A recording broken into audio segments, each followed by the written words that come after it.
Okay, thanks for buying a scope cam. Straight away, this is what you get in the pack. You'll be getting the main pack is including a scope cam 3. Inside, as you can see, you've got all your bits and pieces in there. Step 1 is to grab your quick release. Your quick release connects it straight to here on your Picatinny rail. So the first thing you've got to do is actually expand this. It will come quite contracted. So let's look at expanding this. You'll notice there is a little button in here. So in here there's a little button to depress. Once you press it in, you should be able to start spinning and loosening your dial there, and then it gets to a point where you can actually expand it just by squeezing the 2 points together. So you're gonna need to go quite far out to start with. Soon you can just do it by hand.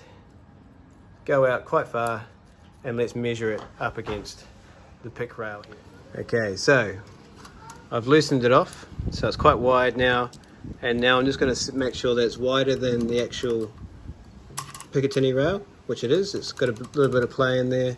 When I tighten it up, it doesn't wiggle as much. Actually, in fact, I've actually got it pretty good now. But again, pushing in the little button inside here, you can do it with your nail. You should be able to do it with your nail, and you can tighten it up a little bit more just so it's even firmer until you're at your desired tightness. Open her up, it's looking good. And if it goes on quick, I'm happy with that. Excellent. Okay, next steps are to get out your quick release. Let's take the 2 halves of the clam out. I call it the clam. And we'll take the bottom half of it with the groove in it, and we're going to marry it up to this part here and get the holes to align. Grab out your smaller hex head screws, get one in there, chuck it in. You can just do it finger tight for now. And you've got also an Allen key inside. It will fit. It will fit this guy here, and let's just tighten it up and get it ready to go there. Get the other one out. It might be a little bit tight to get out, but that's a good thing, so they don't fall out in transit. And tight and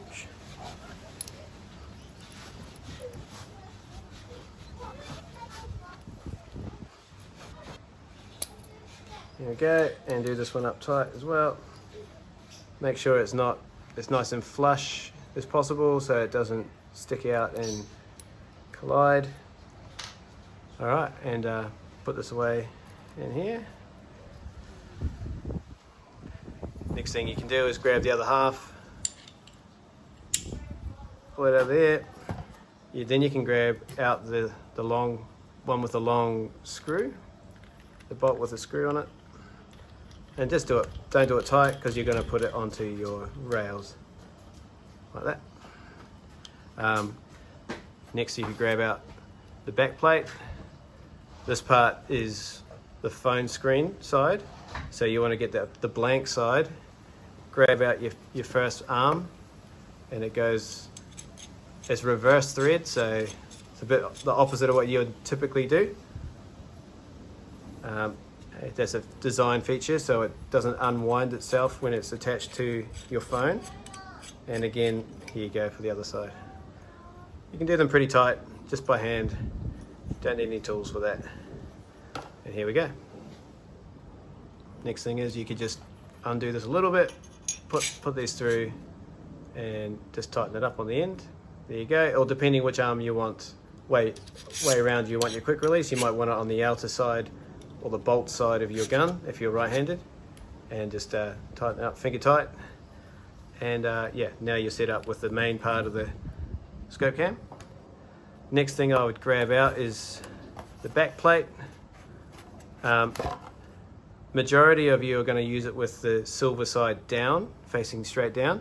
So grab out the last two parts of your, you're going to grab out the orange knob, and you're going to grab out the larger one of the screws. This one's going to feed through here and into your back plate, through your back plate groove. Flip it over, grab your orange nut, flick it on just like that, and yeah, this will be the orientation. You probably want to unwind it a little bit to get it right, so your phone will then fit in. So you've got up and down to get your camera in the right height, and then you loosen it off to slide your camera left and right to get it aligning with your scope. Okay, so now that you've got your quick rail set up, or your Picatinny rail set up, and we've got our scope cam set up to this point, we've got the knob, silver knob pointing down, so for larger phones, we can then now attach it to the Picatinny rail, open up your quick release handle, get it on there, click it, make sure it's locked, and now it's on there. We've got up and down, and we'll have left and right to get the camera lined up with the scope. Grab your phone. I've already got mine set up here in camera mode. I've got it in video mode. So now I'm going to put it in here, get it on there just roughly finger tight, just to, because I'm going to end up changing a lot of the positioning. So I need to go up, it looks like. Looks roughly in the right position, somewhere around there, but I need to go this way. Oh, there we go, and it's looking a bit better. Make sure it's pushed hard against the back of the plate. That's looking pretty good actually. I might slide a little bit up and down just to get it really tight and centered as much as possible. You don't want to make your screen too full with your crosshairs, because it will make you quite disorientated as you move your camera around. And that's looking pretty good all round. So now I've got it set up and ready to shoot video. Tighten everything up just enough to make sure that you're feeling comfortable with it. Make sure your top knobs, again, if it's looking pretty yup because you might be too far in or too far out, that doesn't look good. You want to have a sharp image around the inside of here. So push it in until you're starting to see a nice sharp image, and that's looking pretty good. Zoom out as far as you can, and then just check that it's looking clear, and that's looking great. So now I know I'll pinch and zoom in. I like it about that full, and then your zoom should still work as per usual. Sometimes it gets a bit dark as you zoom further in, so you might need to adjust your forward and back just to compensate for that as it does that, and now we're looking pretty good. Okay, so a last little tip here I have is for camera control. A lot of these phones have a lot of good camera functions. Just be aware that you can get the focus for your camera by touching the screen, and so you might want to look in there and pinch and touch the screen, and now it's sharpened up my crosshairs.